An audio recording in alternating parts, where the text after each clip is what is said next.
Olá! Hoje a gente vai fundo na história por trás do Dia Internacional da Mulher. E olha, já vou adiantando, a origem dessa data talvez seja bem diferente do que a maioria das pessoas pensa. Tem muita história aí. Então, a grande pergunta é essa, né? De onde que veio o 8 de março? Será que é só mais um dia no calendário para dar flores e presente? A resposta, como a gente vai ver, é muito mais profunda e poderosa do que isso. Pra gente entender tudo isso, vamos começar do começo. Nossa primeira parada é na luta por direitos. É aqui que a gente vai encontrar a faísca, sabe? O que deu o pontapé inicial para um movimento que depois tomaria o mundo todo. Precisamos voltar no tempo, lá para o comecinho do século XX. O cenário da industrialização era brutal para as mulheres. Pensa só, jornadas de trabalho que pareciam não ter fim, salários bem mais baixos que os dos homens e condições nas fábricas que eram simplesmente terríveis. Era um verdadeiro barril de pólvora. E foi aí que a coisa explodiu. Em 1908, teve uma greve enorme de trabalhadoras têxteis em Nova York. E as exigências delas eram muito claras. Queriam trabalhar menos horas, receber salários melhores, ter o direito de votar e, acima de tudo, ter condições dignas para trabalhar. Isso não era um favor, eram exigências por direitos humanos básicos. Mas essa luta não ficou só lá nas fábricas de Nova York. Aos poucos, o movimento cresceu, saiu das ruas e foi parar na agenda mundial. É impressionante ver como a coragem de um grupo de mulheres acabou se tornando uma pauta internacional.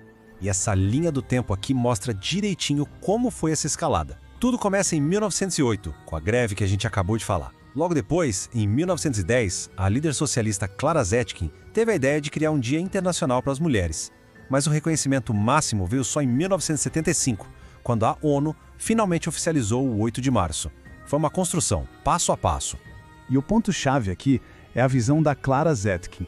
A proposta dela não era criar um feriado, mas sim um dia mundial de mobilização, uma ferramenta para pressionar governos e a sociedade pela igualdade de direitos, pela participação na política e, claro, por melhores condições de trabalho.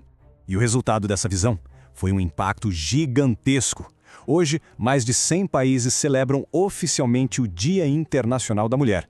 Esse número dá uma ideia da força e da relevância que essa luta, que começou lá no chão de fábrica, conseguiu alcançar no mundo todo. Bom, já vimos a história. Agora, vamos trazer essa conversa para o presente. Vamos falar de conquistas e desafios atuais. Depois de mais de um século, em que pé a gente está nessa jornada pela igualdade?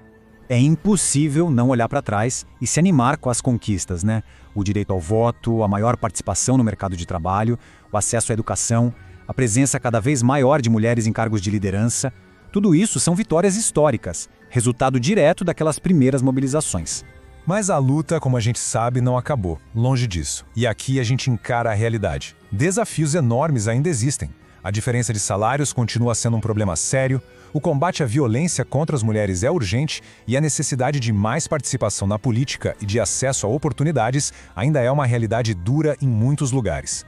E tudo isso nos leva ao ponto central dessa análise, o verdadeiro significado do 8 de março. Porque ele é muito mais do que só uma data no calendário. Ele é um chamado contínuo à ação.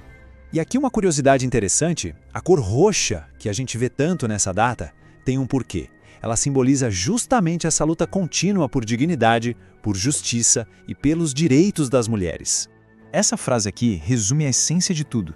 O Dia Internacional da Mulher não surgiu como uma data comercial, mas como um símbolo histórico de luta por direitos, igualdade e reconhecimento. É fundamental se lembrar disso para não deixar que o significado original se perca.